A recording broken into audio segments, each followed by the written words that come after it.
Hello friends, welcome back to my channel Samara knowledge hub. तो आज हम बात करने वाले हैं एक ऐसे फाइनेंशियल क्राइसिस के बारे में जो दुनिया की इकोनॉमी को हिला कर रख दिया था।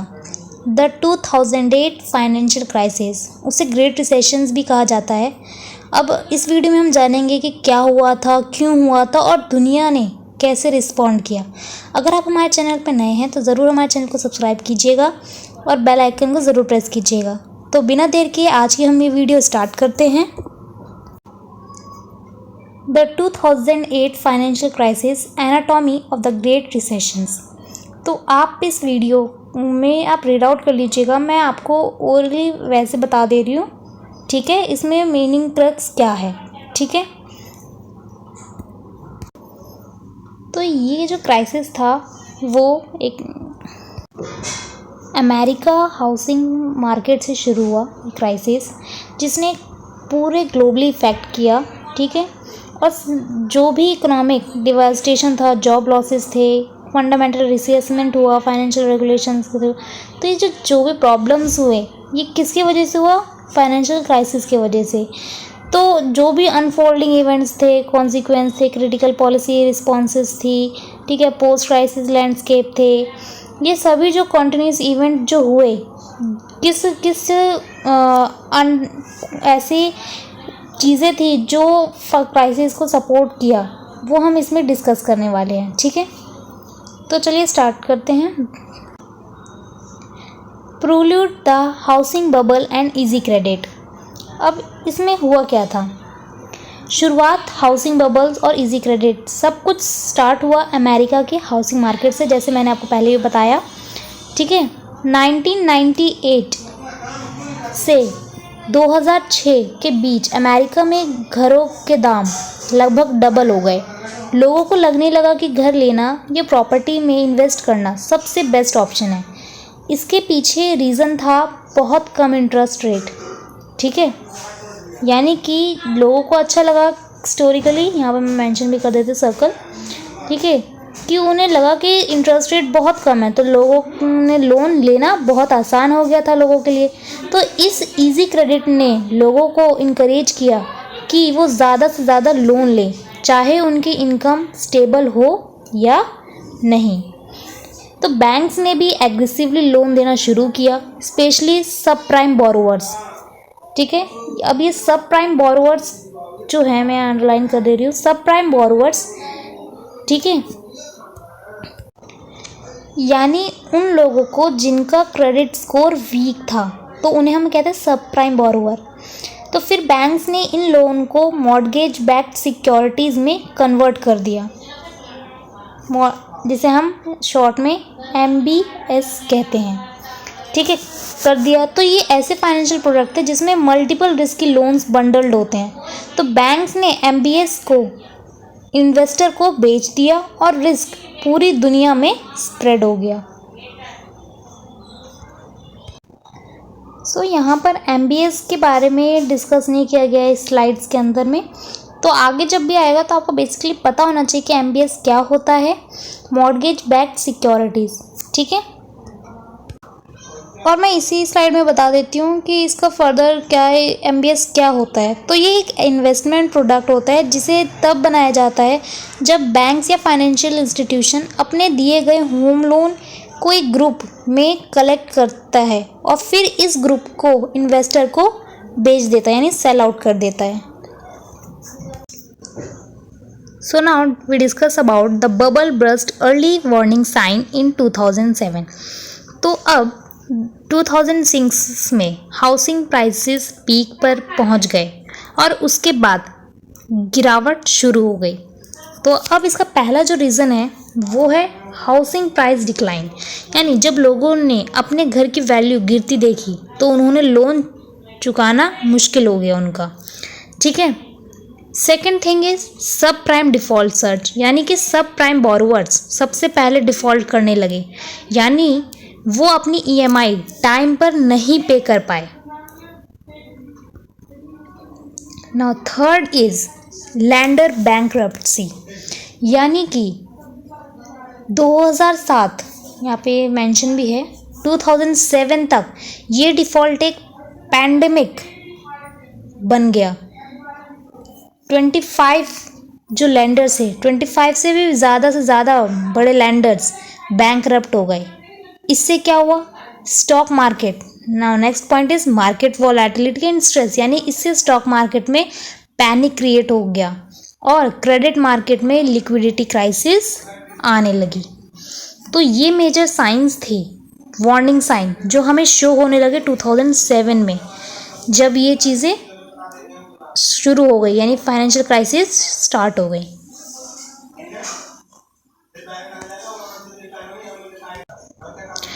So now the collapse of giant Lehmann brothers and beyond.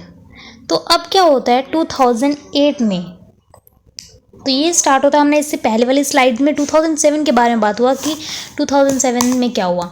अब 2008 में, यानी कि 15 सितंबर, ये डेट बहुत इंपॉर्टेंट, 15 सितंबर 2008, ये एक डेट जो फाइनेंशियल हिस्ट्री में हमेशा याद रहेगी। यानी कि लेहमन ब्रदर्स एक 158 years old investment bankruptcy declare करता है। यानी कि जो यूएस का सबसे बड़ा बैंक लेहमन ब्रदर्स का था, वो डिक्लेयर हो गया बैंकरप्ट्स। ठीक है, क्योंकि मेजरली जो लेहमन ब्रदर्स थे, उन्होंने हाउसिंग फाइनेंस में ज़्यादा पैसा इन्वेस्ट कर रखा था, और जिसकी वजह से हमने इससे पहले वाली स्लाइड में हमने देखा कि किस तरह हाउसिंग फाइनेंस के जो रेट थे, यानी घरों के जो रेट थे, वो गिरना शुरू हो गए थे। तो इससे इनको लॉस हुआ और इनने ज़्यादा रिस्की फंड्स जो इसी में इन्वेस्ट किया था, तो इस वजह से इनके जो बैंकरप्सी डिक्लेयर हो गए ये लोग। ठीक है, नाउ ये बैंकरप्सी इतनी बड़ी थी कि उसने ग्लोबल स्टॉक मार्केट में शॉक वेव भेज दिया। ठीक है, second is government intervention and bail out. इस एफर्ट्स में जो यूएस गवर्नमेंट थी, उसने अंडरटोक किया ज़्यादा एक्स्ट्रा ऑर्डिनरी मेजर्स को। ठीक है, उनका अनदर मेजर इन्वेस्टमेंट बैंक्स जो थे वो बेल्ड आउट, एक्वायर्ड बाय, किसने एक्वायर्ड किया? जेपी मॉर्गन चेस ने इन द ईयर। ठीक है, फैनी मे, फेडिक मैक, तो ये नाम है इन चीज़ों के जो आए हैं। ठीक है, तो गवर्नमेंट ने काफ़ी सारे स्पॉन्सर्ड इंटरप्राइज को गारंटेड दी पोजीशंस यूएस मॉर्गेज में, वो सब सीज्ड कर दिए गए गवर्नमेंट के ज़रिए। ठीक है, जो सबसे बड़ा इंश्योरेंस जायंट था एआईजी, वो फेस कर रहा था कोलैप्स, किसके वजह से? जो एक्सपोजर हुआ क्रेडिट डिफ़ॉल्ट का। ठीक है, जिसमें इनिशियल बेल आउट कितना हुआ? $85 बिलियन। ठीक है, ये पूरा ओवर 180 बिलियन के करीब हो गया। ठीक है, तो आप देख रहे हैं एआईजी जैसे इंश्योरेंस कंपनी भी कोलैप्स के एज पर थी, जिसे गवर्नमेंट ने 180 बिलियन का बेल आउट दिया। ये क्लियर हो गया कि ये सिर्फ हाउसिंग या बैंकिंग का इशू नहीं है, ये पूरी इकोनॉमी का सिस्टम फेलियर है। तो यही इन चीज़ों में बात है। Third is Washington mutual failure. जो वॉशिंगटन म्यूचुअल था वो भी फेल हो गया। सिर्फ 10 दिन बाद जैसे ही लेहमन ब्रदर कोलैप्स हुए, उसके 10 दिन बाद वॉशिंगटन म्यूचुअल भी फेल हो गया। कब? 25 सितंबर 2008 को। ये भी काफ़ी लार्जेस्ट बैंक फेलियर था यूएस की हिस्ट्री में। इनका जो एसेट था वो सीज्ड कर दिया गया, किसके? ऑफिस ऑफ थ्रेफ्ट सुपरविजन्स, और सोल्ड किसे को दिया? जेपी मॉर्गन चेस को। कितने में? $1.9 बिलियन में। इस इवेंट ने बहुत ही सिस्टमिक नेचर क्राइसिस जो है और रैपिड इरोजन कॉन्फिडेंस जो है फाइनेंशियल इंस्टीट्यूशन का दिखाया, हाईलाइट किया है। ठीक है, and the last point is global panic in market freeze. अब आप समझ गए कि देखिए किस तरह ये चीज़ें हुई, जिससे क्या हुआ? ग्लोबल पैनिक क्रिएट हुआ। क्रेडिट मार्केट्स, ठीक है, जो डेली के लिए फंक्शनिंग के लिए जो पैसे देती थी, उनके ऊपर, बिजनेसेस पर, फाइनेंशियल इंस्टीट्यूशन पे कितना ज़्यादा इफेक्टिवली हुआ। उन्होंने फ्रीज कर दिया बैंक्स को, एक दूसरे बैंक्स को लोन देना। ठीक है, जो बैंक्स के बीच में चलते हैं ट्रांजेक्शन्स। स्टॉक इंडेक्सेस जो थे वर्ल्ड वाइड के, वो प्लम्प्टेड, और किसके साथ? Dow Jones industrial average experiencing. ठीक है, some of its largest single day drops in history. तो ये जो क्राइसिस था बहुत ज़्यादा इफ़ेक्टिव रहा, ठीक है। सो अब हम नेक्स्ट बात करते हैं the human cost, job, wealth and confidence shattered. यानी कि ये क्राइसिस का सबसे पेनफुल पास्ट था जिसका इम्पैक्ट डायरेक्ट नॉर्मल लोगों पर हुआ। यानी कि जो पहला प्रॉब्लम जो था वो क्या था, अमेरिका का अनएम्प्लॉयमेंट रेट 10% तक पहुंच गया। मतलब करोड़ों लोग अपनी जॉब से हाथ धो बैठे रिसेशंस के टाइम पर। सेकंड प्रॉब्लम क्या आई कि जो हाउस होल्ड वेल्थ था वो $16 मिलियन का लॉस हुआ। लोगों की रिटायरमेंट फंड, आप समझ रहे हो, जो रिटायरमेंट फंड्स के लिए उन्होंने सेविंग की थी वो चीज़ें, इन्वेस्टमेंट, सब कुछ वाइप आउट हो गया था। And next is 50%। क्या है ये 50%? यानी कि मिलियंस ऑफ लोग अपना घर खो बैठे थे क्योंकि मेजर स्टॉक मार्केट जो था वो लॉस्ट हो चुके थे। उनकी जो वैल्यूज़ थी वो हाफ पे हो चुकी थी जो हाउसेस की थी, ठीक है। ये क्या दिखा रहा है कि एक सिंगल डे ये एक्सपीरियंस था, एक सिंगल डे रिकॉर्ड का परसेंटेज जो था ड्रॉप हो गया, ठीक है।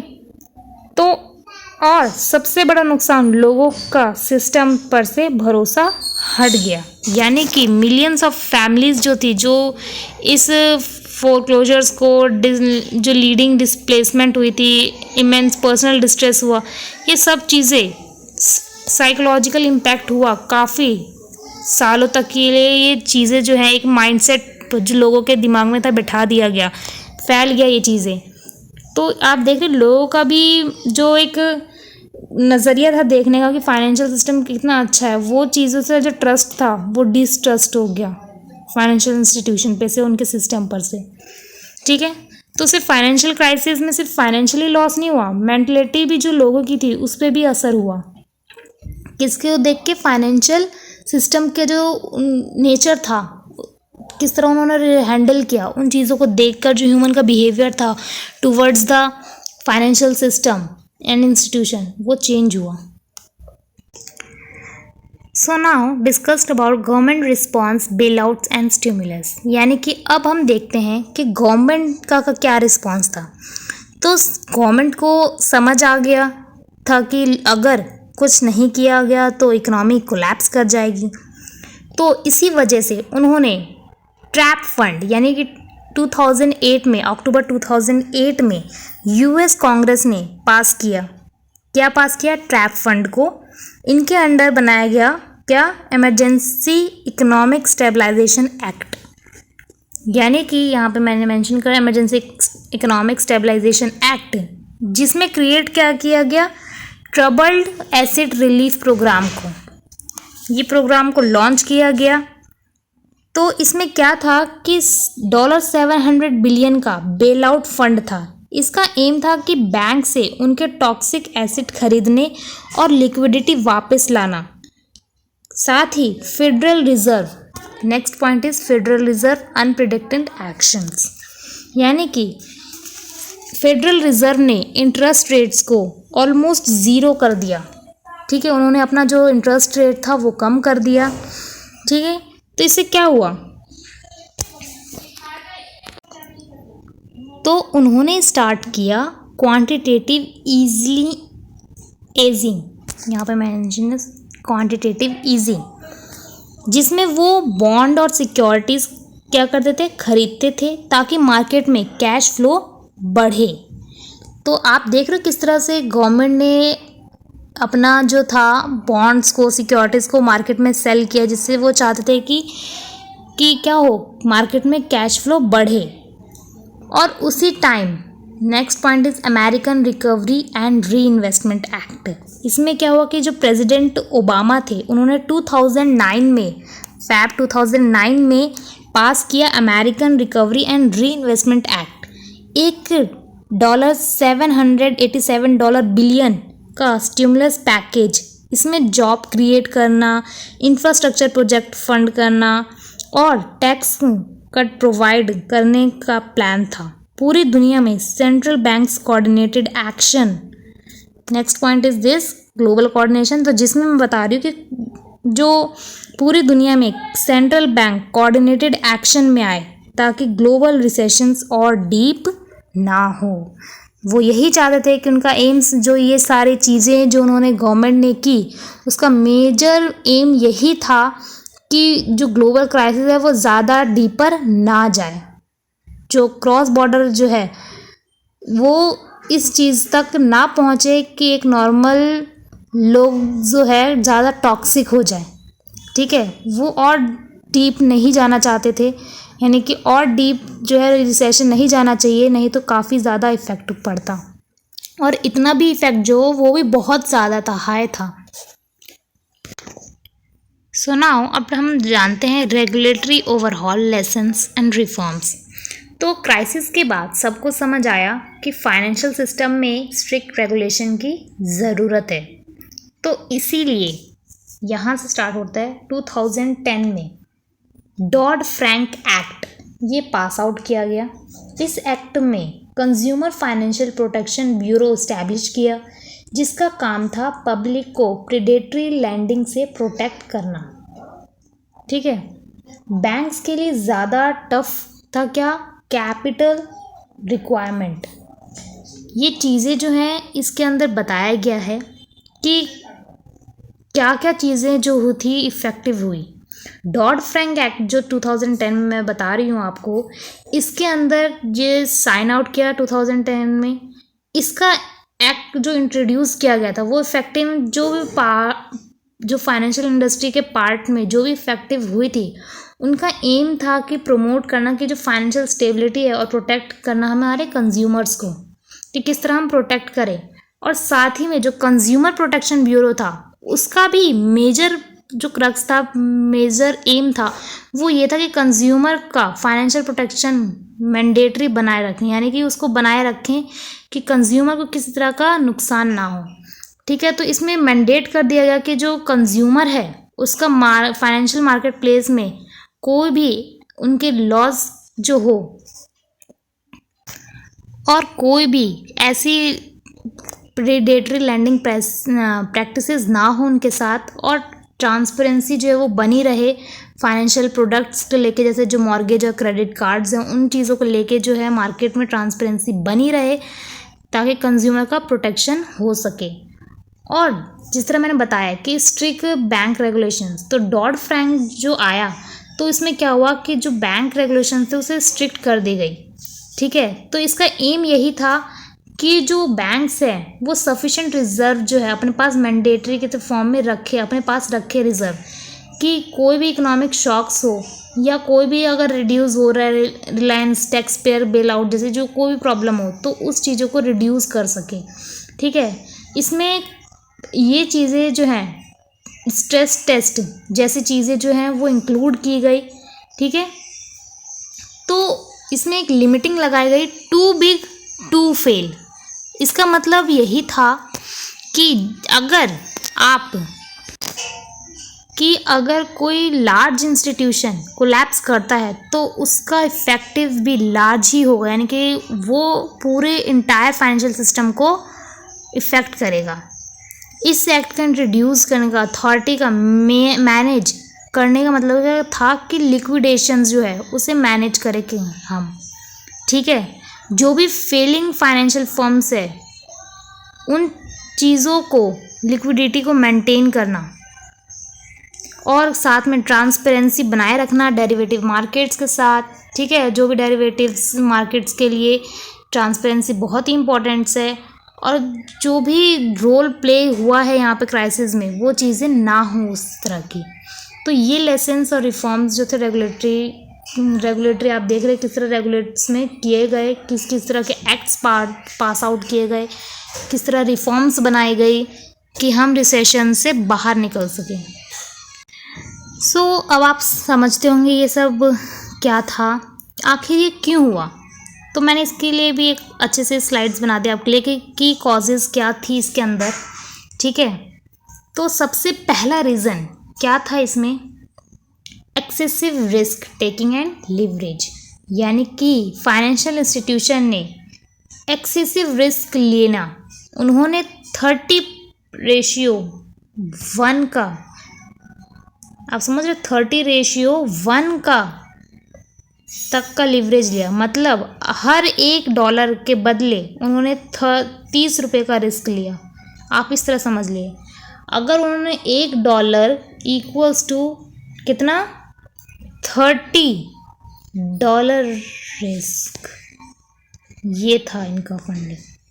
तो मेजर तो यही था। एंड सेकंड क्या था, losing of credit standard and predatory lending, यानी कि जो लूज लेंडिंग स्टैंडर्ड्स थे, बिना इनकम वेरीफाई किए लोन देना, ये सबसे ज़्यादा इफ़ेक्टिव रहा कि उन्होंने किस तरह लोन प्रोवाइड किए लोगों का जिनका जो क्रेडिट स्कोर था वो भी कम था, फिर भी लेंडिंग की, उन्हें जो लोन था वो प्रोवाइड किया बैंक्स ने। एंड थर्ड इज़ कि complex financial product spreading risk, यानी कि कॉम्प्लेक्स फाइनेंशियल प्रोडक्ट में MBS, जिस तरह मैंने बात की यहाँ पे आपको मेंशन भी है, मॉर्गेज बैक्ड सिक्योरिटी, मैंने इसको आगे एक्सप्लेन भी किया था फर्स्ट स्लाइड में ही कि ये क्या होती है। और क्रेडिट डिफ़ॉल्ट स्वैप जो था, जिसमें रिस्क हिडन था, रिस्क वैसे दिख नहीं रहा था बट लेकिन रिस्क इसके अंदर बहुत ज़्यादा था, इसने काफ़ी इफ़ेक्ट किया। And last is regulatory gaps and the repeal of Glass Steagall, यानी कि रेगुलेटरी फेलियर, जैसे कि शेडो बैंकिंग सिस्टम पर कोई ओवरसाइट नहीं था, ठीक है। और सबसे बड़ी गलती, जो सोचा कि प्रॉपर्टी के रेट कभी नहीं गिरेंगे, लोगों ने ये सोचा कि प्रॉपर्टी के रेट एकदम बढ़ रहे हैं तो बढ़ते रहेंगे, तो उन्होंने ज़्यादा लगाया। और जब एक ही बार जो प्रॉपर्टी के जो रेट थे वो गिरे, यानी डाउनफॉल हुआ प्रॉपर्टी के रेट में, तो कोलैप्स कर गई। तो मेजर प्रॉब्लम ये भी था कि लोगों का सोच, थिंकिंग, कि उन्होंने ये रखी कि वो एकदम बढ़ रहा है रेट तो बढ़ता ही रहेगा रेट।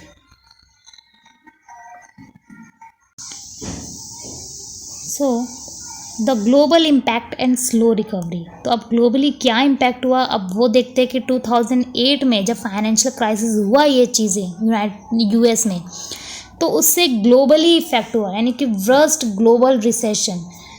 तो क्राइसिस सिर्फ अमेरिका में नहीं था, इसका इम्पैक्ट ग्लोबली था। यूरोप, जापान और कई एशियन इकोनॉमिक्स रिसेशंस में चली गई। ग्लोबल ट्रेड और इन्वेस्टमेंट ड्रास्टिकली कम हो गया। सेकंड, अनयूजुअली स्लो रिकवरी, जब रिसेशंस हुआ तो मिड आउट 2009 तक बहुत ही स्लो रिकवरी थी, प्रोटेक्टेड। और जो ईयर था GDP, उस सेवरल ईयर से जो GDP का रेट चला आ रहा था, उस GDP के रेट तक वापस आने के लिए, प्री क्राइसिस लेवल तक आने के लिए बहुत टाइम लगता, कि जिस तरह मैं बोल रही हूँ स्लो रिकवरी था, वो चीज़ें थी उस टाइम पर थी, ठीक है। जो एम्प्लॉयमेंट ग्रोथ था वो भी बहुत डाउन था। Third is emerging economics resilience, कि रिकवरी बहुत स्लो थी, तो कई कंट्रीज़ को GDP वापस नॉर्मल होने में 5-6 साल तक लग गए। लेकिन इसमें जो हमारी चाइना और इंडिया थी जैसे कंट्री ने बेटर परफॉर्म किया, क्योंकि उनका डोमेस्टिक मार्केट स्ट्रॉन्ग था। आप समझ रहे हो कि क्यों परफॉर्म अच्छा किया, क्योंकि इनका जो मार्केट था, डोमेस्टिक मार्केट, वो काफ़ी स्ट्रॉन्ग था। स्टॉक मार्केट को अपना, यानी कि स्टॉक मार्केट रिकवरी टाइमलाइन, तो जो स्टॉक मार्केट थे उनको भी अपना पहला पीक दोबारा क्रॉस करने में लगभग 6 साल लग गए। तो आप समझ रहे, स्टॉक मार्केट को खुद अपना वो लेवल, वो पीक ऊंचाई तक पहुंचने के लिए वापस 5-6 साल अप्रॉक्स लग गए। तो क्या दिखा रहा है ये कि highlighting the long term impact on investor wealth. आप समझ रहे हो कि किस तरह इन चीज़ों को वापस रिकवरी करने में, तो ये क्या दिखा रहे कि रिकवरी भी हुई बट स्लो रिकवरी हुई। So now conclusion, the legacy of 2008 and vigilance ahead. यानी 2008 का फाइनेंशियल क्राइसिस हमें एक बड़ी सीख दे गया। क्या सीख दी, मैं आपको मेजरली बता देती हूँ। First is reshaped global finance, कि मॉडर्न फाइनेंशियल सिस्टम इंटरकनेक्टेड हैं, एक जगह की गलती पूरी दुनिया को इम्पैक्ट करती है। रेगुलेशंस और मॉनिटरिंग इम्पॉर्टेंट है, लेकिन फाइनेंशियल लिटरेसी भी इक्वली इम्पॉर्टेंट है। आज भी नए रिस्क जैसे कि फिनटेक, आप समझ रहे हो किसके बारे में, फिनटेक जो हो गए, हमारे क्रिप्टोज हो गए और शेडो बैंकिंग सिस्टम हमें अलर्ट रहने की ज़रूरत बताते हैं। इसमें जैसे मैंने बताया कि रीशेप्ड वाला जो ग्लोबल फाइनेंस था, इसमें किस तरह के फ्रेमवर्क वापस बनाए गए, बेसल 3, डॉड फ्रैंक बेसल 3, इसके मैं एक फर्दर वीडियो बनाऊंगी बेसल नॉर्म्स के ऊपर, ठीक है।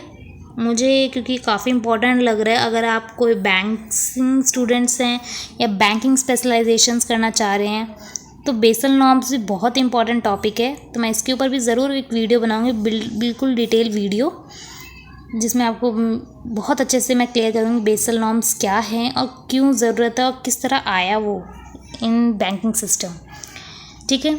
अगर आप फर्दर कोई नॉलेज भी चाहते हैं तो आप इस वीडियो को ज़रूर देख सकते हैं कि आपको ज़्यादा नॉलेज चाहिए आपको किसी एक टॉपिक पर, तो इसलिए तो हम वापस आते हैं अपने कंटेंट पर, ठीक है, अपने टॉपिक पर, कि जो रेगुलेटरी फ्रेमवर्क था वो बनाए गए क्यों, स्ट्रिक्टर कैपिटल रिक्वायरमेंट को फुलफ़िल करने के लिए, ओवरसाइट रखने के लिए, न्यू कंज्यूमर को जो प्रोटेक्शन प्रोवाइड करने के लिए, तो ये चीज़ें की गई। सेकंड, एक्सपोज्ड वल्नरेबिलिटीज़, यानी क्या हुआ, जो एक्सेसिव रिस्क जो लोग ले रहे थे, लिवरेज, और उनके लिए जो डेंजर साइन जैसे कि अनरेगुलेटेड शेडो बैंकिंग सिस्टम, इन चीज़ों के ऊपर एक्सपोज किए गए उन्हें टू बिग टू फेल जैसे डिलेमा के सिस्टमेटिकली इंपॉर्टेंट इंस्टीट्यूशंस के ज़रिए बताया गया। And third is ongoing risk and innovation, जिस तरह आज न्यू टेक्नोलॉजीज़ आ रही है, जैसे कि मैंने बताया शेडो बैंकिंग हो गई, आपकी क्रिप्टो हो गई, ठीक है, ये चीज़ें आने से हमारी जो रिस्क है वो भी बढ़ रही है। इनोवेशन जिस तरह हो रहे हैं उससे हमारा रिस्क भी बढ़ रहा है। एंड विजिलेंस इज़ इसेंशियल्स, तो आप सभी को पता है कि अगर हमें अपनी फ्यूचर क्राइसिस से बचना है तो हमें जो मार्केट में डिमांड्स कॉन्टिन्यूज़ हो रही है, पॉलिसी मेकर, रेगुलेटर, जो भी मार्केट पार्टिसिपेंट्स हैं, उन लोगों को ये ध्यान रखना होगा टाइमली पॉलिसी को एडजस्ट करना, फॉस्टरिंग करना, ठीक है, कल्चर को रिस्पॉन्स, क्योंकि ये क्या रिस्पॉन्सिबल है, कल्चर्स के रिस्पॉन्सिबल है, सेफगार्ड हैं इकोनॉमिक स्टेबिलिटी के। अगर वो अच्छे से मैनेज करेंगे तभी हमारी जो इकोनॉमिक है वो स्टेबिलिटी रहेगी, सेफगार्ड रहेगी, रिस्पॉन्सिबल रहेगी, ठीक है।